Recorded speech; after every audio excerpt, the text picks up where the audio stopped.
नमस्कार दोस्तों, मैं हूं आपका दोस्त अंकुर शुक्ला। कास्ट इंडिया के फेसबुक पेज पे आप सभी का स्वागत है।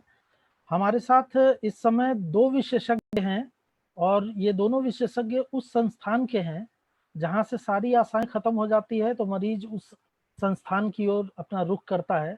देश के सबसे बड़े सरकारी अस्पताल और शोध संस्थान एम्स, वहाँ के दो अहम विभाग हैं जो एंकाइलोजिंग स्पॉन्डिलाइटिस जैसी बीमारियों को मैनेज करने में बड़ी भूमिका निभाते हैं। हमारे साथ इस समय डॉक्टर रंजन गुप्ता हैं जो असिस्टेंट हेलो। प्रोफेसर हैं रियूमेटोलॉजी डिपार्टमेंट के, और हमारे जो दूसरे विशेषज्ञ हैं वो डॉक्टर विवेक शंकर हैं जो ऑर्थोपेडिक डिपार्टमेंट से ताल्लुक रखते हैं, असिस्टेंट प्रोफेसर हैं। आप दोनों का स्वागत है सर। Thank you. बेसिकली जो एंकाइलोजिंग स्पॉन्डिलाइटिस है उसको लेकर कास्ट इंडिया लंबे समय से एक अभियान चला रहा है। ये अभियान जागरूकता को विशेष ध्यान में रख के चलाया जा रहा है। इसके साथ ही जो इस तरह के टॉक टॉक शोज हैं जैसे टॉक टू एक्सपर्ट, ये आप लोगों के गाइडेंस और उचित मार्गदर्शन के लिए है कि आप लोग सही दिशा में ट्रीटमेंट कराएं, क्योंकि आप सभी जानते हैं कि ट्रीटमेंट के अभाव में हमारे जितने भी युवा साथी हैं उन उन सबका जो जो उन सबकी फिजिकल स्टेटस है वो जोखिम में है। तो आज हम इन्हीं टॉपिक्स पर बात करेंगे कि किस तरीके से आप ध्यान रखें, किस तरीके से मैनेज करें और किस तरीके से चीज़ों को पहचान कर अपने उपचार को आगे बढ़ाएं। तो सर, सबसे पहले मैं डॉक्टर रंजन गुप्ता जी के पास जाना चाहूँगा। सर, सबसे पहले वो बुनियादी सवाल आपसे करना चाहूँगा जो हर एज पेशेंट के मन में होता है, यानी अक्सर वो इस तलाश में होते हैं कि कुछ नया हुआ कि नहीं। तो चूंकि आप सेमिनार्स वगैरह में जाते रहते हैं, मीटिंग्स अटेंड करते हैं, इसको लेके काफी अपडेट डॉक्टर हैं आप, आपके बारे में कहा जाता है। तो सर कृपया बताइए कि जो एंकाइलोजिंग स्पॉन्डिलाइटिस है इसके इस बीमारी के उपचार को लेकर कुछ लेटेस्ट डेवलपमेंट है इस समय? देखिए, उपचार को लेकर जो लेटेस्ट डेवलपमेंट मैं कहूँगा जो एस्टैब्लिश्ड हैं, जो इस वक्त चल रहा है, वो एंटी टीएनएफ दवाइयाँ, बायोलॉजिकल दवाइयाँ हैं जो जी। कि ऑलमोस्ट पिछले 10-15 सालों से ट्रीटमेंट में हैं। उनके अंदर कई तरह के इम्प्रूवमेंट हुए हैं जिसमें कि दवाइयों का देने का फॉर्म बदल गया है, जिस तरह से हम दवाइयाँ देते थे वो बदल गया है, दवाइयों का खर्च बदल गया है। जी। पहले अगर आपने सुना हो तो एक दवाई जो बहुत ज़्यादा यूज़ की जाती थी और अब भी यूज़ की जाती है वो इन्फ्लिक्सीमैब है। लेकिन इन्फ्लिक्सीमैब का प्रॉब्लम ये होता था कि इसे हमें आईवी देना पड़ता था। पेशेंट को एडमिट होने की ज़रूरत है सुबह से शाम तक, और जी। 2 महीने में एक बार लगता था, और जैसे-जैसे 2 महीने कंप्लीट होने लगते थे पेशेंट का दवाई का असर चला जाता था। जी। उसकी जगह अब कुछ ऐसी दवाइयाँ आ गई हैं जो कि आपको आईवी लेने की ज़रूरत नहीं है, सबक्यूटेनियस इंजेक्शन है, जैसे कि आप इंसुलिन का इंजेक्शन लेते हैं, और जी। दवाई वो आप हर हफ्ते खुद घर पे लगा सकते हैं। इनफैक्ट कुछ दवाइयाँ ऐसी भी आ चुकी हैं जो कि हर हफ्ते भी ना लेके आप हफ्ते में 2 हफ्ते में एक बार या इवन महीने में एक बार लेके काम चला सकते हैं। जी। ये ट्रीटमेंट एस्टैब्लिश है, उसके अंदर मॉडिफिकेशंस हुए हैं, चेंजेस हुए हैं। कुछ नई दवाइयों के ट्रायल्स चल रहे हैं और हमारे पास हो सकता है आने वाले कुछ समय में भी साल 2 साल के अंदर उनके रिजल्ट्स अवेलेबल हों। इनके जी। अलावा इस वक्त कोई नई दवाइयाँ नहीं आई हैं। हम्म। तो यानी कि कुल मिला के देखा जाए तो लेटेस्ट ट्रीटमेंट अभी बायोलॉजिक्स ही है जिस पे हाँ जी, मतलब हमें बिल्कुल। निर्भर रहना करना है। अच्छा, अ, आगे बढ़े उससे पहले जो व्यूअर्स हमारे हैं उनसे निवेदन है कि कृपया कमेंट बॉक्स में जो भी आपकी क्वेरीज हो, जो भी प्रश्न हो वो जरूर लिखें। हम एक एक करके पूछेंगे जो हमारे विशेषज्ञ हैं उनसे। अब मैं चलना चाहूँगा डॉक्टर विवेक शंकर के पास। सर, जैसा कि अभी सर ने बताया कि बायोलॉजिक्स जो है वो एक लेटेस्ट डेवलपमेंट है इसमें, लेकिन जब बात आती है पोस्चर खराब होने की, जब बात आती है डिफॉर्मिटी की, यानी जोड़ों में समस्या की, जोड़ों में खराबी की, तो एक जो सबसे बुनियादी सवाल है सर, मतलब जो ऑर्थोपेडिक्स विशेषज्ञ होते हैं उनके लिए, कि अगर एज पेशेंट के जोड़ में दर्द हो तो क्या ये समझा जाए कि जॉइंट्स खराब हो गई है और सर्जरी ही एकमात्र विकल्प है? नहीं, ऐसा नहीं है कि सिर्फ दर्द होने से ऐसा लगता है कि जॉइंट खराब हो गई है, क्योंकि एंकलाइजिंग स्पॉन्डिलाइटिस एक ऐसी बीमारी है जिसमें बीमारी सबसे पहले रीढ़ की हड्डी के नीचे जो पेल्विस है उसमें सैक्रोइलियक जॉइंट होता है, उससे स्टार्ट होता है। जी। और यूजुअली ऐसा देखा गया है कि ऑलमोस्ट इस बीमारी से ग्रसित लोगों में 40% लोगों में पहला जॉइंट जो इन्वॉल्व होता है वो सैक्रोइलियक जॉइंट होता है। इसके बाद वो रीढ़ की हड्डी के ऊपर चढ़ता है तो लंबर स्पाइन में जाता है, फिर थोरैसिक स्पाइन में जाता है, और उसके ऊपर गर्दन की हड्डियां, सर्वाइकल स्पाइन बोलते हैं, वो इफेक्ट होने लगता है। जी जहाँ तक जॉइंट्स का बात है तो ये सारी जॉइंट्स हैं, ये सैक्रोइलियक जॉइंट है, स्पाइन की जो हड्डियां हैं उसके बीच में वर्टिब्रल इंटरवर्टिब्रल जॉइंट होती हैं, और उसके बाद में फिर ये हिप जॉइंट इफेक्ट करता है। तो जी जो इफेक्शन है, जो जिस प्रकार से ये बीमारी बढ़ती है, उसमें सबसे ज़्यादा, जैसे मैंने बताया, 40% सैक्रोइलियक जॉइंट में होता है। और इस बीमारी के जो लक्षण होते हैं और इस बीमारी का जो हम डायग्नोसिस करते हैं, उसमें ये बहुत बड़ा अहम भूमिका निभाता है कि सैक्रोइलियक जॉइंट की इन्वॉल्वमेंट है कि नहीं है। जो अमेरिकन सोसाइटी ऑफ एंकलाइजिंग स्पॉन्डिलाइटिस है, उन्होंने इन्फ्लेमेटरी आर्थराइटिस के जो क्राइटेरिया रखे हैं वो बड़े ही स्ट्रिक्ट हैं, और उसके बेसिस पर ही डायग्नोसिस होता है। कुछ ओके क्राइटेरिया क्लिनिकल होते हैं जो कि हम पेशेंट से पूछ के, पेशेंट को एग्जामिन करके करते हैं, कुछ इन्वेस्टिगेट करके करते हैं। जिन चीज़ों को हम पूछते हैं वो होता है कि ये जो बीमारी है, ये जो दर्द है, ये जो परेशानी है, वो किस उम्र में शुरू हुआ। हाँ सबसे पहले अगर ये 45 साल की उम्र से कम में शुरू हो रहा है, अगर सुबह में दर्द, सुबह उठने के बाद दर्द, और जॉइंट में स्टिफनेस रहता है जिसकी ड्यूरेशन 30 मिनट से ज़्यादा हो, एक्सरसाइज करने के बाद ये बेटर हो जाता है, जी और अगर रेस्ट ले तो फिर से दर्द वापस आ जाता है। तो एक तो ये बहुत बड़ा क्राइटेरिया है कि हम इसको समझने की कोशिश करें। जब ये जी बीमारी बढ़ जाती है तो रात में जब आदमी या सोता है, तो उसके बाद रात में जब सोने का जो सेकंड हाफ होता है, जैसे आप अगर रात में 10 बजे सोते हैं और सुबह 6 बजे उठते हैं, तो second half of the sleep जो है उसमें दर्द होता है, और जब एडवांस स्टेज होता है तो उसमें दर्द के कारण नींद खुल जाती है, और नींद खुलने के बाद में आदमी अपने आप को मोबिलाइज करता है, दर्द खत्म हो जाता है, फिर से सोने की कोशिश करता है। जी जी तो ये सब चीज़ें जब हो रही होती हैं तो इसमें बीमारी में जो हड्डियां होती हैं, हड्डियों के बीच में जो ज्वाइंट होता है, उसमें नई बोन बनने लगती हैं, इसको हम बोलते हैं सिंडिस्मोफाइट्स। ये ओके सिंडिस्मोफाइट बनने के कारण ज्वाइंट खराब होने लगता है धीरे धीरे। पर बीमारी जब शुरू होती है तो उस समय सिंडिस्मोफाइट नहीं बन रहा हो, उस समय सिर्फ दर्द होता है, और दर्द का ड्यूरेशन होता है, उम्र देखा जाता है, एक्सरसाइज से इम्प्रूव हो जाता है। तो जी आपके एक प्रश्न का उत्तर देने के लिए ये बोल सकता हूँ कि ये बीमारी शुरू जब होती है तो जॉइंट खराब नहीं होता है, धीरे धीरे हम्म, जब ये नए बोन बनते हैं तो जॉइंट खराब होने लगता है, और उसमें हड्डियां बन जाती हैं, जो कि जी हड्डियां एक दूसरे बोन को जोड़ देती हैं, और उसके कारण ये एंकलाइज होता है। जैसा ये बीमारी का नाम है एंकलाइजिंग स्पॉन्डिलाइटिस, तो वो जो हड्डियां एक दूसरे को बन जाती हैं, दो जॉइंट के बीच में हड्डियां बन जाती हैं, और वो एक पूरी हड्डी बन जाती है, जॉइंट बचता नहीं है। जी जी डॉक्टर साहब, जो दूसरा सवाल मेरा है वो ज्वाइंट रिप्लेसमेंट सर्जरी को लेकर है। अक्सर हाँ ये मतलब ये सवाल आते हैं सामने जब भी किसी को ये कहा जाता है कि आपकी जॉइंट जो है वो खराब हो गई है और आपको रिप्लेसमेंट की जरूरत है।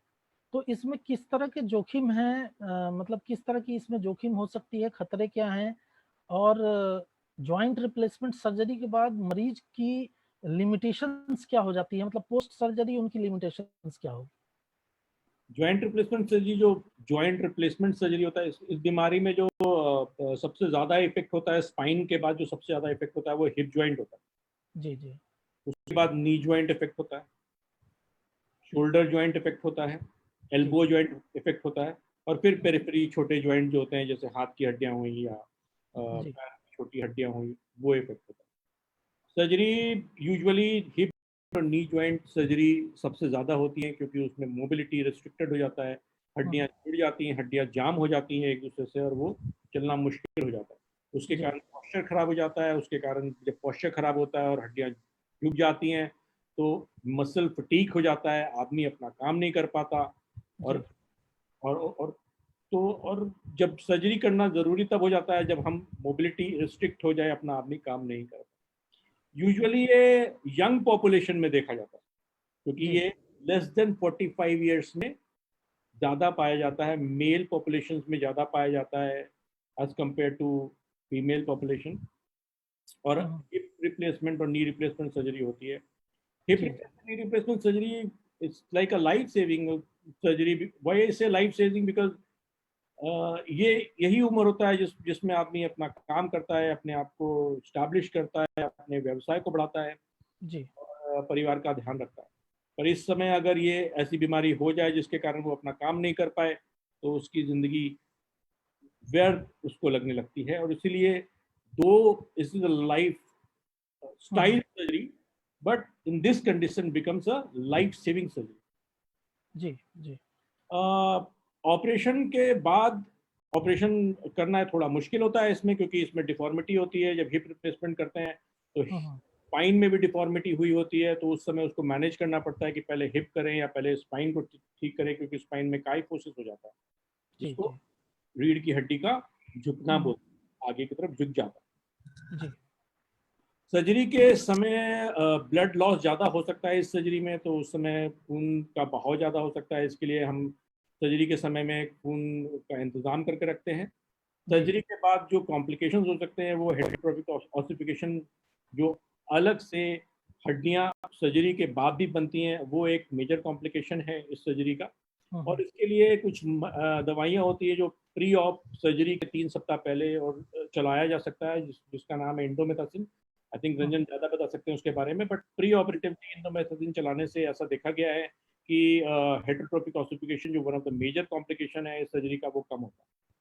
इम्प्लांट लूजनिंग जो सर्जरी के बाद होता है, वो देयर इज अनदर थिंग, क्योंकि हड्डियां इसमें ज़्यादा बनती नहीं है। जैसे जो हड्डियों के बीच में और इम्प्लांट के बीच में जो इंटीग्रेशन होता है वो कम होता है, तो ज़्यादा पड़ता है, तो उसके कारण इम्प्लांट लूजनिंग अनदर कॉम्प्लिकेशन है। और उसको ओवरकम करने के लिए there are different types of implant जो कि यूज कर सकते हैं हिप जॉइंट और नी जॉइंट में।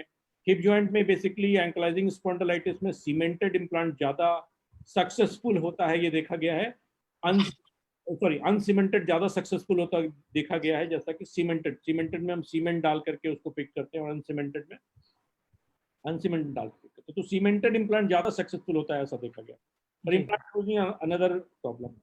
फंक्शनल अगर बात करें कि इस सर्जरी के बाद में और फंक्शनल क्या क्या कॉम्प्लिकेशन हो सकती है, तो जैसा इस सर्जरी का जो लिमिटेशन है वो है कि आप चौकड़ी मार के नहीं बैठ सकते, जमीन पर नहीं बैठ सकते, इंडियन टॉयलेट यूज नहीं कर सकते, बिकॉज ये करने से इम्प्लांट लूजनिंग के चांसेस ज़्यादा बढ़ जाते हैं, डिसलोकेशन के चांसेस ज़्यादा बढ़ जाते हैं।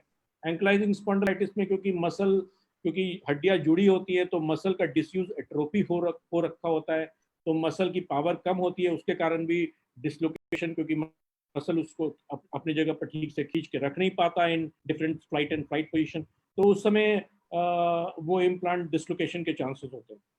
तो ये कॉम्प्लिकेशन ज़्यादा देखा गया। ओके, मेरा अगला प्रश्न डॉक्टर रंजन गुप्ता जी से है।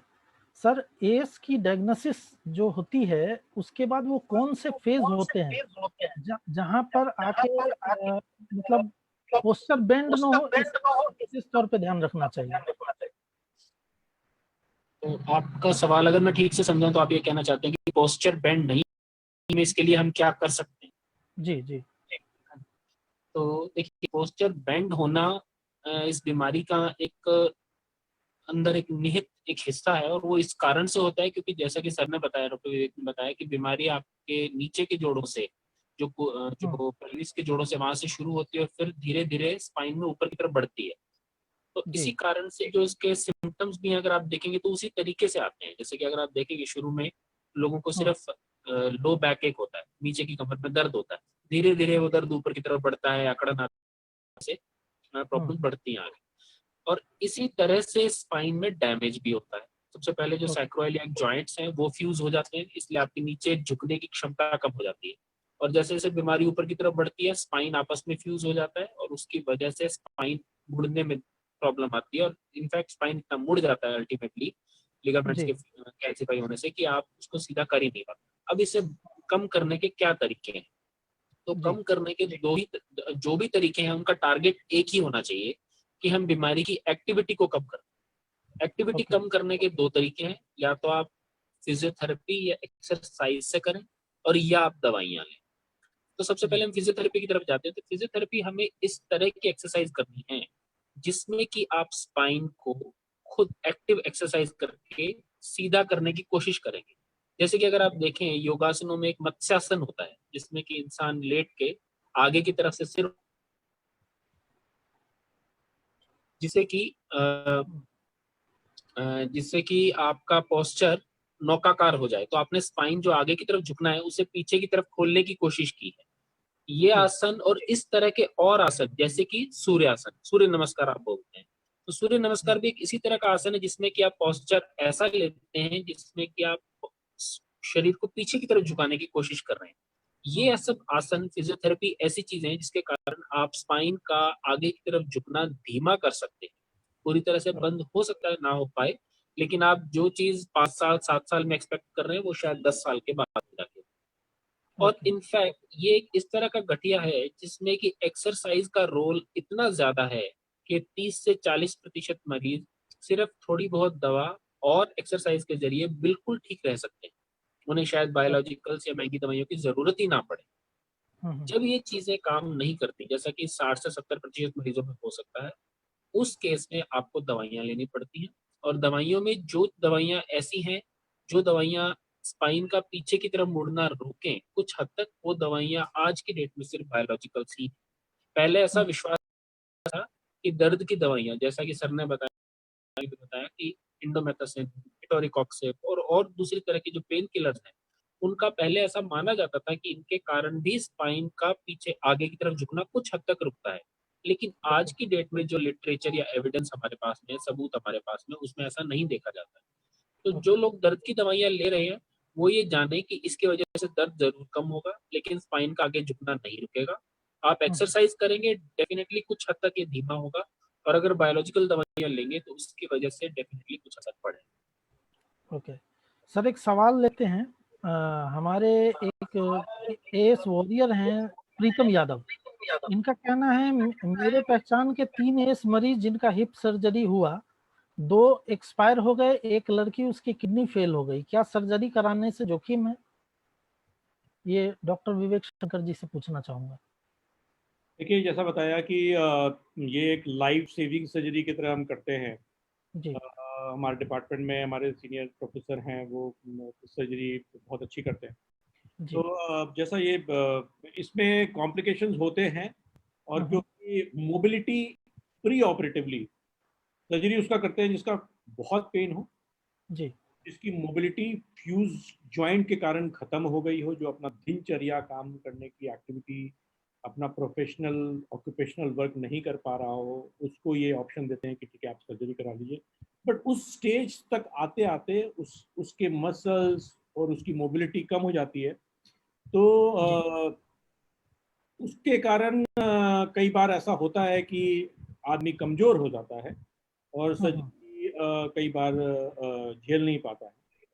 प्री ऑपरेटिवली ये देखा गया है कि सर्जरी में 4% मोर्टालिटी रेट होती है, 4 to 5%। मतलब 100 लोगों का अगर सर्जरी होता है तो 3 से 5 लोगों के बीच में वो जो 1 year सर्वाइवल रेट है वो कम। किडनी फेलियर एज पर से इस सर्जरी का कॉम्प्लिकेशन नहीं है, ये कुछ और कारण से हो सकता है, कोई पहले से एग्जिस्टिंग प्रॉब्लम हो उसके कारण हो सकता है। किडनी फेलियर का एक और रीजन इस पर्टिकुलर बीमारी में इसलिए आता है क्योंकि कई पेशेंट बहुत लंबे समय तक अपनी दर्द के लिए दर्द की दवा, ऑफ द काउंटर जो दर्द की दवाइयाँ मिलती हैं, डाइक्लोफेनाक और इस तरह की दवाइयाँ काफ़ी लंबे समय तक काफ़ी रेगुलरली खाते हैं, और उसके कारण वो किडनी इफेक्ट हो जाता है, और उसके कारण सर्जरी के बाद में कई बार होता है कि वो जी।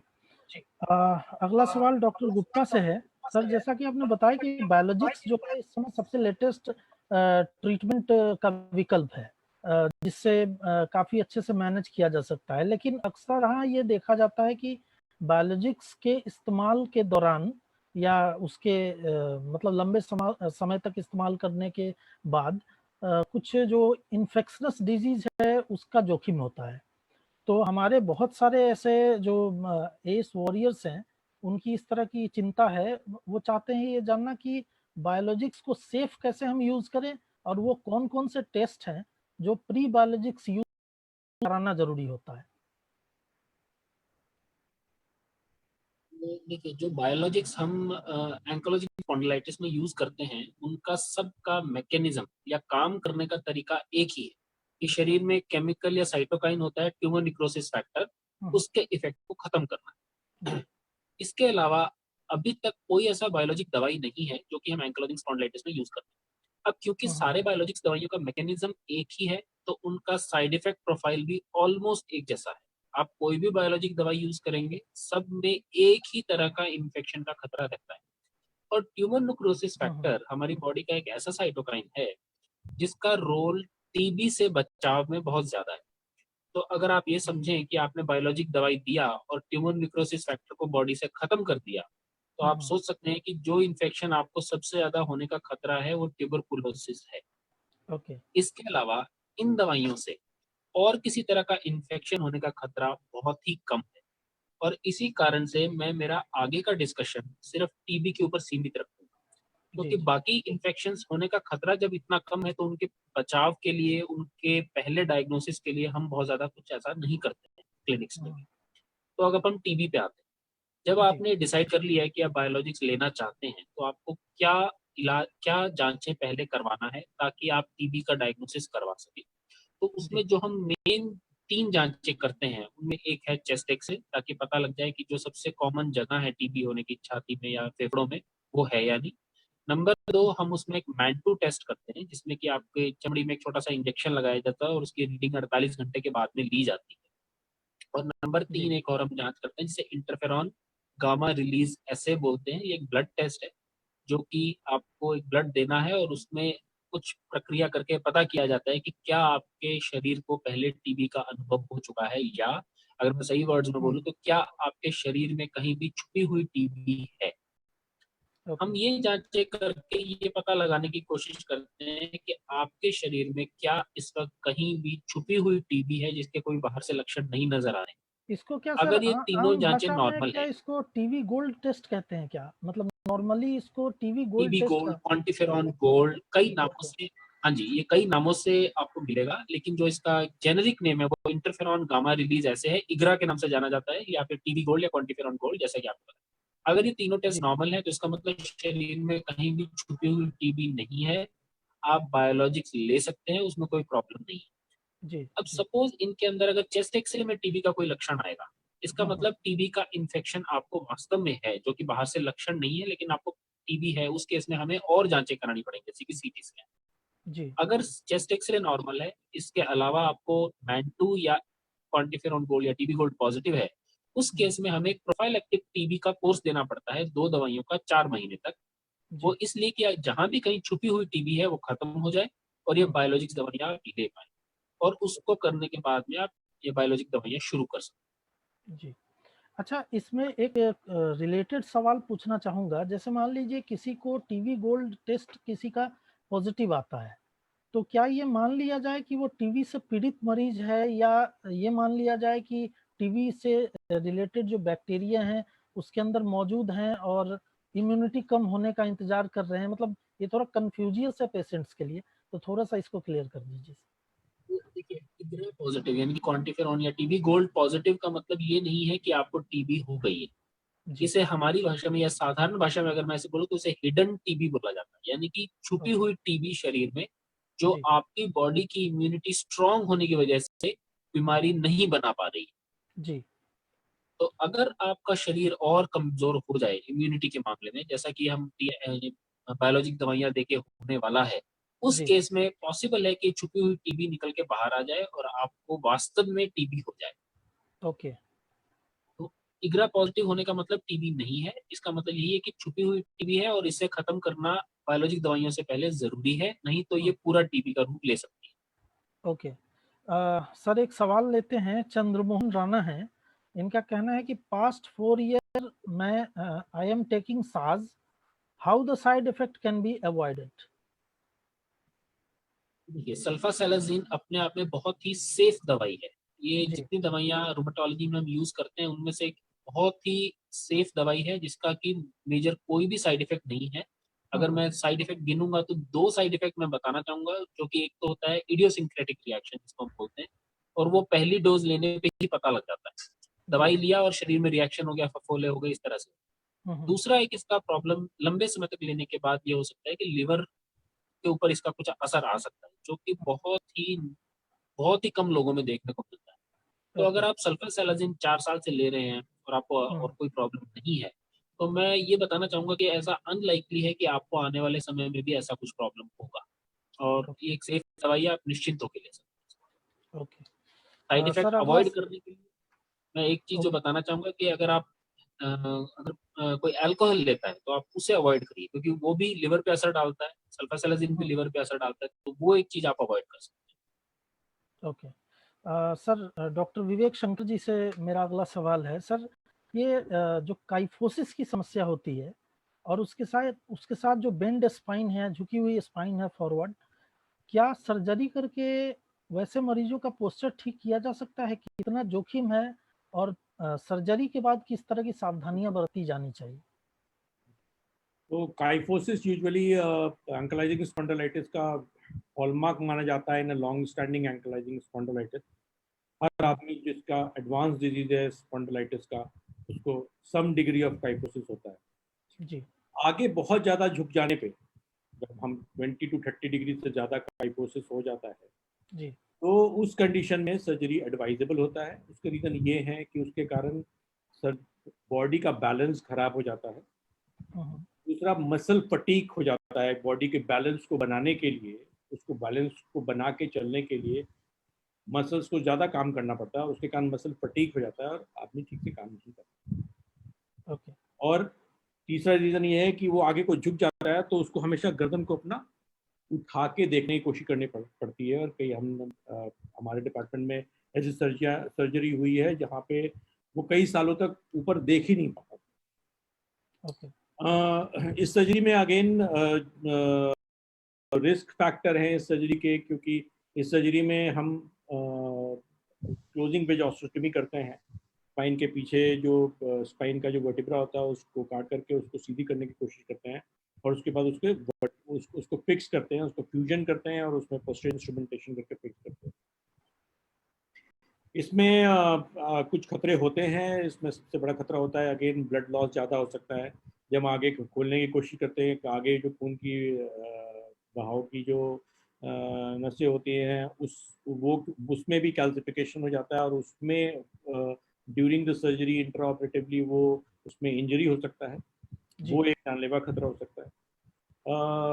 और किसी भी स्पाइन सर्जरी के अपने कुछ इनहेरेंट रिस्क फैक्टर हैं। उस सर्जरी का एक रिस्क फैक्टर ये होता है कि नसों में दबाव आ सकता है, नसें कट सकती हैं, पेशाब की जो कंट्रोल की क्षमता है वो जा सकती है, पॉटी कंट्रोल की क्षमता जा सकती है, पैरों में कमजोरी हो सकती है, पैरों में जो जो पावर है वो खत्म हो सकता है, सुनपन आ सकता है, पेनियल सेंसेशन लॉस हो सकता है।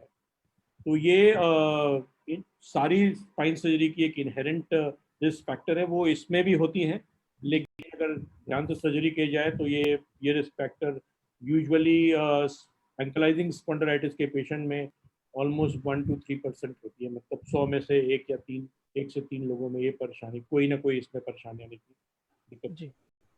सर चूंकि दिल्ली में स्पाइन इंजरी सेंटर भी है, जिसमें स्पाइन की सर्जरी की बेहतरीन सर्जरी के दावे किए जाते हैं, तो मैं आपसे एक थोड़ा मतलब तुलनात्मक एक सवाल पूछना चाहूँगा, क्योंकि ये बहुत ही लोगों की जिज्ञासा का कारण बना हुआ है। इसमें सर ये बताइए कि जैसे एम्स है और स्पाइन इंजरी सेंटर है, तो अगर कहीं भी सर्जरी की बात आती है तो कहाँ जाना बेहतर हो सकता है? हालाँकि ये सवाल थोड़ा कठिन ज़रूर, मतलब इसका उत्तर देना आपके लिए होगा, लेकिन नॉलेज पॉइंट ऑफ व्यू से मैं पूछ रहा हूँ कि मरीजों को मार्गदर्शन मिले कि वो कहाँ जाएँ। हालाँकि एम्स जो है वो सबसे बड़ा संस्थान है देश का, तो उसकी तो बात ही अलग है। फिर भी चाहूँगा कि किस तरीके से आप इसको देखते हैं? मतलब कहाँ जाएँ मरीज? तो स्पाइन सर्जरी एक it's a kind of super speciality, और स्पाइन सर्जरी में हर जगह पर होता भी नहीं है। जी। पेरिफेरी हॉस्पिटल में भी बहुत कम होता है। और हम्म। ये मैं बता सकता हूँ, मैं एम्स में काफ़ी दिनों से काम कर रहा हूँ और हमारे यहाँ स्पाइन की बहुत सारी सर्जरी होती है, बहुत डिफिकल्ट सर्जरी होती है। And one of the most difficult surgery उसमें ये भी है कि बहुत ज़्यादा जो आदमी झुका होता है, जो सीधा देख भी नहीं पाता, उसको पूरी सीधी करके हम चलाने की कोशिश करते हैं। तो दूसरे अस्पताल के बारे में तो कहना बहुत मुश्किल है मेरे लिए, लेकिन मैं अपने अस्पताल के बारे में बता सकता हूँ कि हमारी जो रिजल्ट्स हैं वो बहुत अच्छे हैं और बहुत difficult different type of surgery होती है। अभी कुछ दिनों पहले हमने रोबोटिक सर्जरी, स्पाइन सर्जरी भी स्टार्ट की, जिसमें कि पेडिकल स्क्रू डालना बहुत डिफिकल्ट होता है। तो रोबोटिक आर्म के थ्रू उसको सीटी स्कैन से इंटीग्रेट करके उसके पहले ही पिक्चर लेकर उससे हम स्क्रू डालते हैं, उससे लेवल ऑफ सेफ्टी बढ़ जाता है। ये टेक्नोलॉजी हर जगह पर अवेलेबल नहीं है, ये टेक्नोलॉजी इंडिया के प्रीमियर इंस्टीट्यूट्स में ही अवेलेबल। ओके सर, मोस्टली जो स्पाइन सर्जरी है उसमें मतलब कितना खर्च आता होगा सर?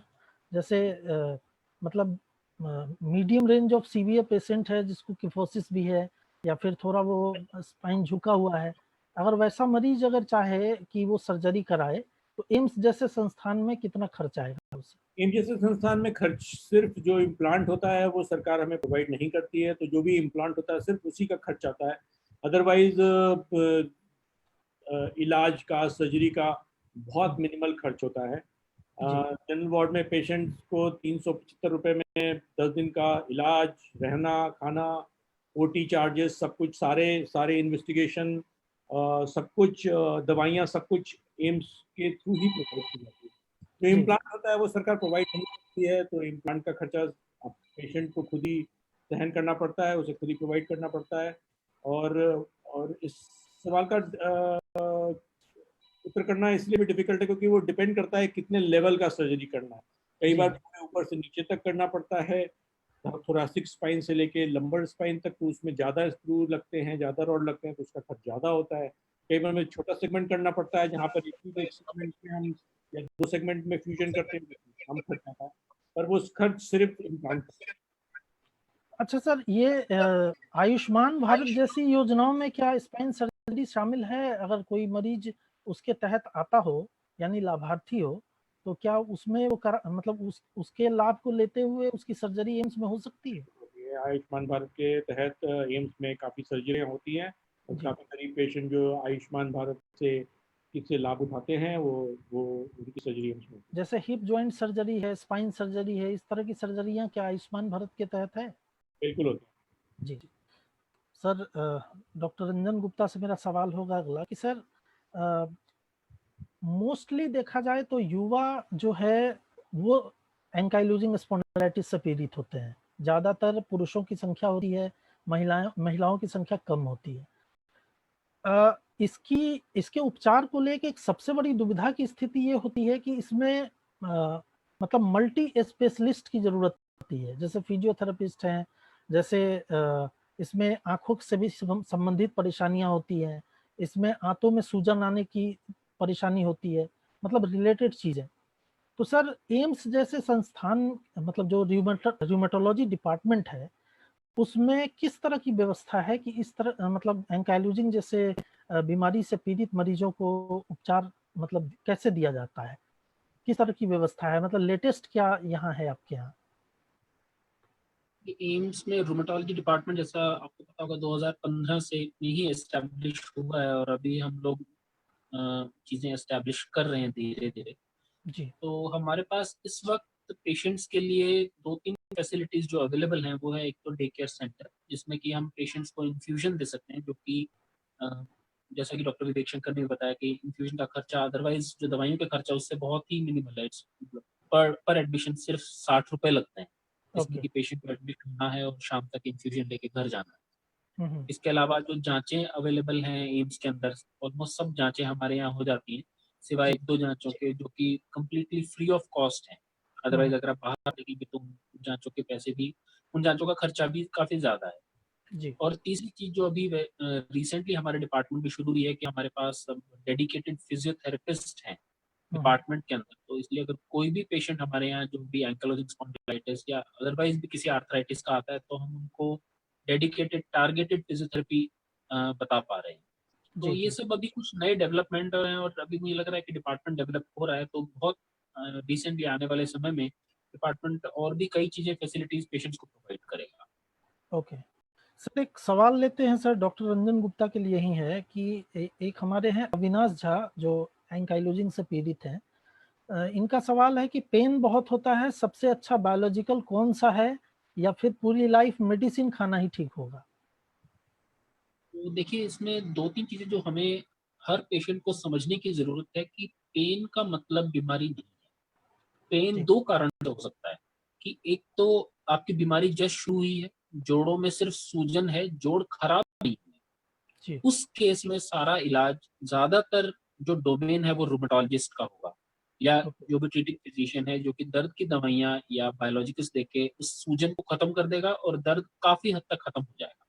जी एक स्टेज वो आती है कि आप 10 साल से इस बीमारी आपको है और उसके कारण जोड़ खराब हो चुके हैं। उस हम्म, केस में जो पेन है वो एक्टिव डिजीज एक्टिविटी की वजह से नहीं है, बल्कि डैमेज की वजह से।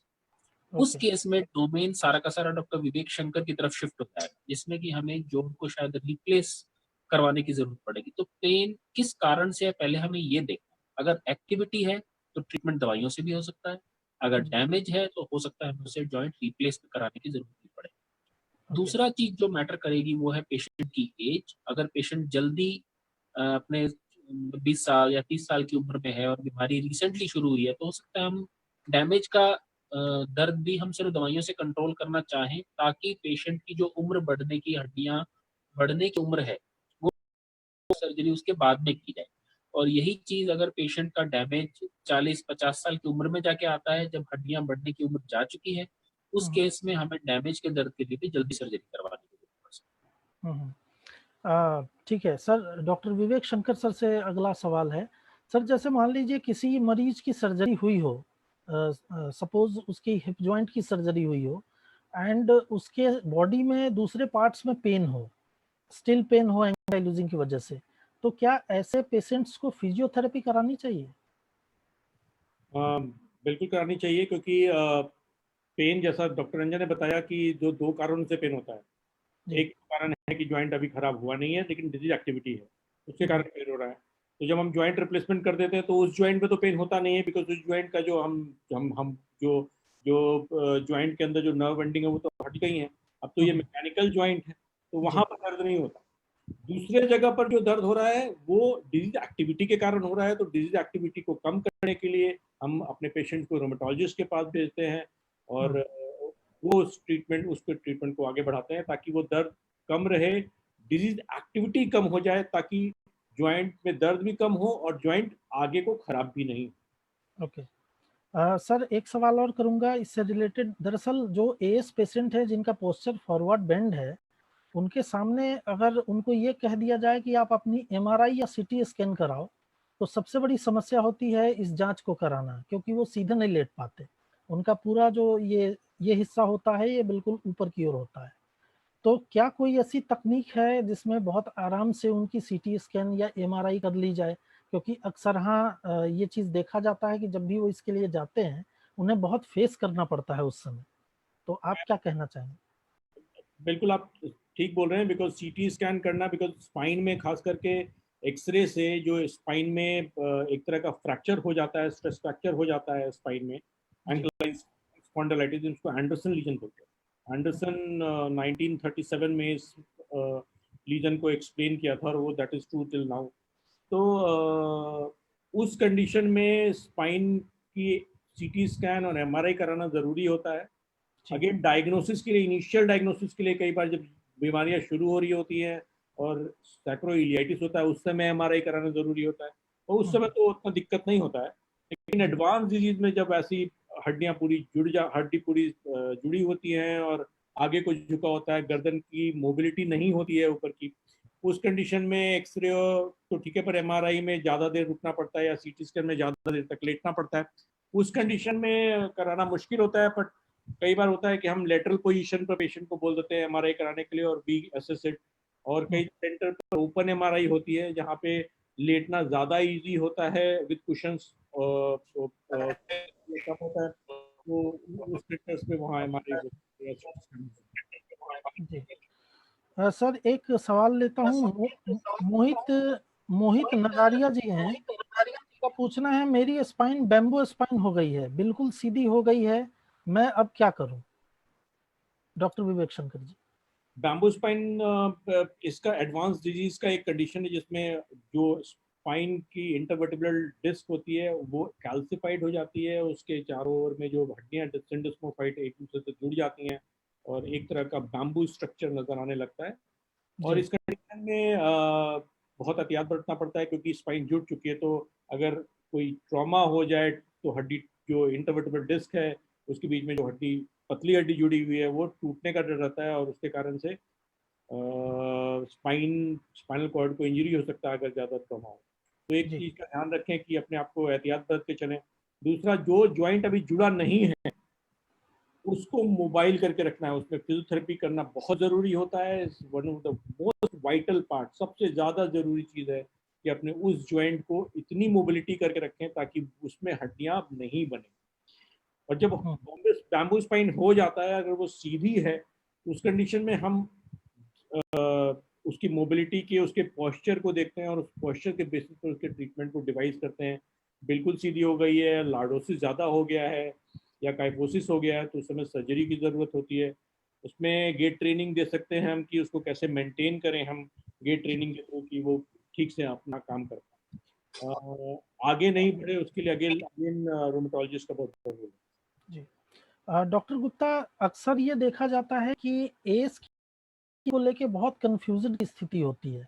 यानी अगर कुल मिला के देखा जाए तो ऐसे बड़ी मतलब संख्या है ऐसे मरीजों की जिनका समय पे डायग्नोसिस होता तो वो डिसेबिलिटी या फिर किसी तरह की खराबी से बच सकते थे जो जॉइंट्स में होती है। तो आप इसको कैसे देखते हैं सर? इसके पीछे क्या कारण मानते हैं? किस तरह की मतलब जागरूकता की कमी तो एक बहुत ही आम समस्या है इसमें, लेकिन as a doctor, as a rheumatologist आपका क्या मानना है? क्या चुनौतियां हैं? किस तरीके से इसको पूरी की जाए? एज ए रूमेटोलॉजिस्ट जो हम लोग क्लिनिक में फेस करते हैं ओपीडी के अंदर, वो जी। एक्चुअली सिचुएशन उल्टी है कि हमारे हम्म। पास पेशेंट्स एक HLA B27 की पॉजिटिव की रिपोर्ट लेके आएगा या सिर्फ एक MRI का रिपोर्ट लेके आएगा जो कि उस जगह का नहीं होगा जहां का हमें चाहिए, जैसे कि सैक्रोइलिया जॉइंट, ये सिर्फ लंबार या थोरैसिक स्पाइन का होगा और उसके बेसिस पे सिर्फ कमर दर्द HLA B27 पॉजिटिव और एक लंबर स्पाइन MRI के बेसिस पे सिर्फ एक पेशेंट को एंकिलोजिंग स्पॉन्डिलाइटिस का नाम दे दिया जाता है। हम्म। कई लोग ऐसे भी हैं जो सिर्फ इन प्रॉब्लम्स के कारण टीबी की दवाइयां खा रहे होते हैं जब वो हमारे पास आते हैं। तो हम्म। क्लिनिक में एक्चुअली सिचुएशन बिल्कुल उल्टा है। हमारे पास बहुत ज्यादा पेशेंट एंकिलोजिंग स्पॉन्डिलाइटिस का नाम लेकर के आते हैं लेकिन हम्म। उन्हें एंकिलोजिंग स्पॉन्डिलाइटिस होता नहीं है। तो हम्म। पहला मैसेज जो मैं यहाँ से देना चाहूंगा वो ये कि HLA-B27 पॉजिटिव हो जाने का मतलब या MRI में एक या कहीं भी थोड़ा बहुत बोन मैरो एडिमा दिखाई देने का मतलब एंकिलोजिंग स्पॉन्डिलाइटिस नहीं हो। एंकिलोजिंग स्पॉन्डिलाइटिस एक सिंड्रोम है जिसको कि हम 2-3 चीजों के जरिए पहचानते हैं। अब हम्म। बात उस पे आते हैं कि डिलेड जो जो देरी होती है डायग्नोसिस के अंदर, तो देरी होने का कारण डॉक्टर्स की तरफ से कम होता है। जो मुझे लगता है कि पेशेंट्स जब वो कमर में दर्द महसूस करने लगे, जो कि जैसा कि डॉक्टर विवेक शंकर ने बताया कि ऑलमोस्ट 40 से 50% मरीज शुरुआती कंप्लेंट्स बहुत वेग होती हैं और वो यही होते हैं कि या तो कमर में दर्द है या हम्म। कूल्हों में दर्द होता है, सुबह उठने पे अकड़न होता है जो थोड़ा बहुत काम करने से चला जाता है। जब ऐसे सिम्टम्स हो तो उन्हें तुरंत किसी रूमेटोलॉजिस्ट या जनरल फिजिशियन या इवन ऑर्थोपेडिशियन के पास में जाके एटलीस्ट ये सिम्टम बता के अपना इन्वेस्टिगेशन कराना चाहिए। ओके। और जो इन्वेस्टिगेशन इसको पकड़ सकते हैं उनमें HLA-B27 मेनली, साथ में हम्म। MRI और कुछ एक और चीजें हैं जो कि स्पेसिफिक होती है जो कि डॉक्टर्स आपको अच्छे से बता सकते हैं। ये चीजें मेरे हिसाब से लोगों को ध्यान में रखना चाहिए कि सुबह उठने पे कमर में, कूल्हों में दर्द और अकड़न जो कि आधे घंटे से ज्यादा है, अगर ये 3 चीजें कहीं हैं तो डेफिनेटली एंकिलोजिंग स्पॉन्डिलाइटिस या किसी और तरह के इसी तरह के गठिया की तरफ पॉइंट करता है और हमें उसमें ध्यान देना चाहिए। जी। मैं एक चीज़ ऐड करना चाहूँगा, कई पेशेंट क्लिनिक में जो प्रेजेंट करते हैं वो सिर्फ बैक पेन या हिप पेन और शिफ्टिंग बटक पेन जो बैठने की जगह होती है वहाँ के पेन के साथ प्रेजेंट करते हैं। और कई बार ऐसा देखा गया है कि बाहर से वो एक MRI लेके आते हैं और MRI में एक MRI की कई इमेजेस होते हैं, उसमें यूजुअली एंकलाइजिंग स्पॉन्डिलाइटिस में T1 जो वेटेड इमेज होता है उसमें जो डिस्क पेरी डिस्कल एरिया होता है जी। उसमें T1 में हाइपोइंटेंस होता है और स्टेयर इमेज हाइपर इंटेंस होता है। ओके। वैसे ही सैक्रोइलियक ज्वाइंट में भी होता है। ऐसा ही फीचर टीबी में भी होता है। तो कई ओके। बार जो अवेयर नहीं होते हैं वो इसको क्वेरी टीबी करके रिपोर्ट करके दे देते हैं, और पेरिफेरल जगह से वो आए होते हैं, गरीब में पेशेंट होते हैं, वहां से वो पहले से ही टीबी की दवाइयां ले रहे होते हैं जिसकी बिल्कुल भी जरूरत नहीं होती। In fact that is counter productive. तो इसमें अवेयरनेस सिर्फ पेशेंट नहीं, हम कई जगह पर फोरम्स में डॉक्टर्स का अवेयरनेस भी बहुत जरूरी है कि वो जी। बताएं कि clinical diagnosis very important, and not only कि एमआरआई करके और उसमें अगर किसी ने क्वेरी ट्यूबरकुलोसिस लिख दिया, because of the same kind of picture is seen sometimes in ankylosing spondylitis, तो वो टीबी की दवा खा रहे होते हैं और कई लंबे समय तक खा रहे होते हैं, 1 साल तक खा रहे हैं टीबी की दवा, कुछ नहीं हो रहा है, और फिर हमारे पास आते हैं। तो इसका ध्यान रखना बहुत सवाल उनसे पूछना चाहूंगा सर, जो सचिन का सवाल था कि दोनों पांव मुड़ते नहीं हैं, बैठने में कठिनाई होती है, और अगर किसी निजी कारण की वजह से सर्जरी देर से कराई जाए तो इसमें किस तरह का जोखिम उनके लिए हो सकता है? दोनों पैर नहीं मुड़ते हैं, उसका रीजन 2 तरह का हो सकता है। या तो घुटने में और कूल्हे में हड्डियां जुड़ रही हैं। उन्होंने उन्होंने ये बताया है कि हिप जॉइंट जो है उनकी फ्यूज हो चुकी है, ये डायग्नोस हो चुका है। लेकिन घुटना नहीं मुड़ रहा है तो इसका मतलब है घुटना भी फ्यूज हो सकता है। कई बार 4 ज्वाइंट, चारों ज्वाइंट, घुटने की और कूल्हे की ज्वाइंट, क्योंकि घुटना जब पूरा नहीं मुड़ता है तो घुटना एक पोजीशन पर ज्यादा समय तक रहता है। कूल्हा जब नहीं मुड़ता है तो आदमी आगे को झुका होता है, तो घुटने को थोड़ा मोड़ के खड़ा होता है, लेटता भी है तो उसी पोजीशन पर रहता है, बैठता भी है तो उसी पोजीशन पर रहता है। उस कारण से इसमें कई बार घुटना भी जाम हो जाता है। हेटेरोटोपिक ऑस्टिफिकेशन हो सकता है, उसमें मायोसाइटिस ऑस्टिफिकेंस हो सकता है, बिकॉज जो मांसपेशियां हैं वो सिकुड़ जाती हैं जी। एक ही पोजीशन पर रहने के कारण, डिस्यूज एट्रोफी हो जाता है उन मांसपेशियों का। उस कंडीशन में ज़्यादा लंबे समय तक अगर छोड़ दें तो ऑपरेशन के बाद का रिजल्ट गार्डेड होता है। इसका मतलब है कि ऑपरेशन के बाद के रिजल्ट होंगे वो उतने अच्छे नहीं होंगे जितना ऑपरेशन अगर जल्दी करा लें अच्छा होगा। ओके। और कॉम्प्लिकेशन के चांसेस भी इन कंडीशन में ज़्यादा बढ़ जाती हैं, क्योंकि मांसपेशियां जो कि एक दूसरे ज्वाइंट को अपनी जगह पर रखने की पूरी कोशिश करती है, उसकी भी कमजोरी हो जाती है। जी। सर बहुत बहुत धन्यवाद, आप हमारे साथ जुड़े, बल्कि यूँ दोबारा जुड़े तकनीकी समस्या के बाद भी। कास्ट इंडिया और जितने भी हमारे एएस वॉरियर्स हैं उनकी तरफ से मैं आपका बहुत आभारी हूँ कि आपने समय दिया, और आशा करता हूँ कि आगे भी आपसे मार्गदर्शन मिलता रहेगा। आप आए उसके लिए बहुत बहुत धन्यवाद। थैंक यू सो बहुत मच। अच्छा लगा मुझे भी, और कास्ट इंडिया बहुत अच्छा काम कर रही है। अवेयरनेस बहुत जरूरी है इस बीमारी को जानने के, बिकॉज कई जगह पर वो अवेयर नहीं होते हैं, लंबे समय तक इस बीमारी को झेलते रहते हैं, और जब वो प्रेजेंट करते हैं तो बहुत काफ़ी जगह पर लेट हो जाता है, जहाँ सिर्फ सर्जरी ही ऑप्शन बच जाता है। तो अगर ये अवेयरनेस हम लोगों में बताएं, लोगों में फैलाएं, तो जल्दी वो ट्रीटमेंट कराएंगे अपना, और इस बीमारी को ओवरकम करने की कोशिश करेंगे। बिल्कुल सर, हम पूरी कोशिश कर रहे हैं कि जहाँ तक हो सके, जितनी तादाद में हो सके लोगों को जागरूक किया जाए, और जितनी जल्दी हो सके किया जाए। तो प्रयासरत हैं इस चीज़ के लिए हम। न केवल इस तरह के कार्यक्रम बल्कि दूसरी भी जो एक्टिविटीज़ है उसका भी सहारा ले रहे हैं लोगों को जागरूक करने के लिए। मैं आपका और डॉक्टर रंजन गुप्ता को का बहुत आभार प्रकट करता हूं कि आपने समय दिया, और आगे भी मार्गदर्शन मिले इसकी पूरी उम्मीद करता हूं। आप कार्यक्रम में आए इसके लिए बहुत बहुत शुक्रिया सर। Thank you. तो दोस्तों, आपने ये देखा कि हमारे 2 विशेषज्ञ हैं, उन्होंने कई महत्वपूर्ण विषयों पे जानकारी दी है, और मुझे आशा ही नहीं बल्कि पूरी उम्मीद है कि बहुत सारे ऐसे सवालों के जवाब आपको मिले होंगे जिसकी तलाश में आप अभी तक थे। तो इस कार्यक्रम में अब इस कार्यक्रम को समाप्त करने का वक्त आ गया है, और नेक्स्ट एपिसोड जो लाइव एपिसोड होगा टॉक टू एक्सपर्ट का, उसमें फिर से एक नए विषय और नए विशेषज्ञों के साथ हम आपके बीच आएंगे, और आपको नई जानकारियां शेयर करेंगे। और आपसे भी ये गुजारिश करते हैं कि आप अपने सवाल तैयार रखें, आपको इसकी पूर्व जानकारी दे दी जाएगी। बहुत बहुत धन्यवाद।